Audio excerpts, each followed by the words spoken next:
Ambulanto za osebe brez osnovnega zdravstvenega zavarovanja Nadškofijske Karitas Maribor tedensko obišče od 30 do 40 ljudi.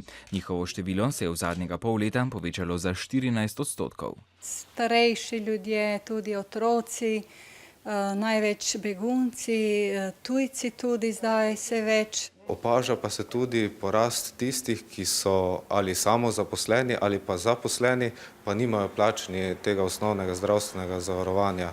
Pri projektu ambulante redno sodeluje 27 zdravnikov prostovoljcev, ki paciente sprejemajo 3 dni v tednu, tako da kadrovskih težav nimajo. Težav ni tudi z opremo ambulante in zdravili, ki jih dobijo z donacijami posameznikov in organizacij. Tukaj dobro sodelujemo tako z lekarnami kot proizvajalci zdravil. Seveda pa so še nekje nianse, kjer lahko to sodelovanje izboljšamo. Kaj bi najbolj potrebovali, da bi lahko pomagali ljudem?